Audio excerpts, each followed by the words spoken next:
آج جتنے لوگوں کے پاس بھی پرانی تاریخی کتابوں کا جتنا بھی ذخیرہ موجود ہے وہ اس کو سنبھال کر رکھیں، کیونکہ ان قریب ایک ایسا وقت آنے والا ہے کہ جب لوگ وہ کتابیں ڈھونڈتے پھریں گے اور انہیں ان کتابوں کی ایک جلد بھی نہیں ملے گی۔ جن لوگوں نے اپنی کتابوں کا ذخیرہ محفوظ کر لیا ہوگا وہ فخریہ انداز میں لوگوں کو اپنا بکس کلیکشن دکھایا کریں گے، دیکھو میرے پاس یہ کتابیں ہیں، تمہارے پاس ہیں۔ یہ میں مذاق نہیں کر رہا، واقعی ایک ایسا وقت بھی آئے گا جب ہماری اے آئی دور میں پروان چڑھنے والی نسلیں، ہمارے ناتی پوتوں کے جنریشنز کو ہم کتابوں کی تصویر دکھا کر سمجھائیں گے کہ دیکھو بیٹا اسے کتاب کہتے تھے، یہ ہمارے زمانے میں کاغذ پر چھپتی تھی۔ میں اس دن ایک بڑا دلچسپ مضمون پڑھ رہا تھا، اس میں یہ بھی لکھا تھا کہ اس وقت پوری دنیا میں سب سے زیادہ کتابیں اے آئی کمپنیز یعنی آرٹیفیشل انٹیلیجنس کمپنیز خرید رہی ہیں، جو کہ ان کتابوں کو لیٹسٹ ہائی سپیڈ اسکینر سے کاپی کر رہی ہیں اور پھر ہائیڈرولک کٹنگ مشین میں ڈال کر ان کا گودا بنا کر ان کو ختم کر رہی ہیں۔ اس سب کے پیچھے موڈس آپرینڈی یہ ہے کہ جب دنیا میں کتابیں ختم ہو جائیں گی تب ہسٹری، فلسفی، مٹیریل سائنس وغیرہ کسی بھی ٹاپک پر بیسک یا ایڈوانس نالج کے لیے ہمیں انہی اے آئی کمپنیز اور اے I search engines per depend ہونا پڑے گا،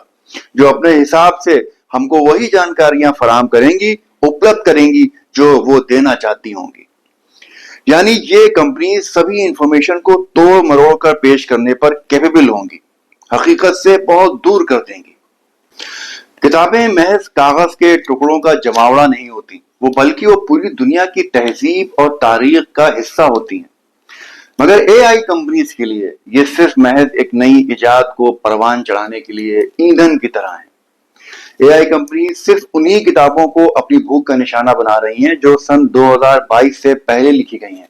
کیونکہ 2022 کے بعد پبلش ہونے والی کتابوں کو خود وہ بھی موت پر نہیں سمجھتے کہ شاید وہ بھی اے آئی جنریٹڈ نہ ہو۔ جن کتابوں کی آج بھی لاکھوں ہارڈ کاپیز موجود ہیں انہیں بھی ابھی فی الحال کوئی فوری خطرہ نہیں ہے، مگر وہ کتابیں جن کے دنیا میں بس 4-5 نسخے ہی موجود ہیں وہ اپنی شناخت کی جنگ ہار رہے ہیں۔ وہ کتابیں جو سینکڑوں سالوں کی جنگوں، دنگوں، آگزنی، لوٹ مار، سیلاب وغیرہ آفتوں سے بچ کر صدیاں گزار چکی، انہیں اے آئی ختم کرنے پر آمادہ ہے۔ پرانے دور میں ایک ملک کو فتح کرنے والے لوگ ہارے ہوئے ملک کو علم سے محروم کرنے کی چاہت میں ان کی لائبریریز میں آگ لگا دیتے تھے، جس کی مثال رومنز کے ہاتھوں الیگزینڈریا کی لائبریری کی تباہی، ہلاکو خان کے ہاتھوں بغداد کی لائبریریز کی تباہی کے قصے پڑھ کر ہم یہ سوچتے تھے کہ انسان پرانے دور میں کتنا جاہل تھا کہ علم سے دشمنی رکھتا تھا، مگر اب اے آئی سے ہمیں وہی خطرہ آ پڑا ہے۔ اس سے پہلے کہ کتابیں بھی تمام دوسری نایاب چیزوں کی طرح اس دنیا سے ناپید ہو جائیں،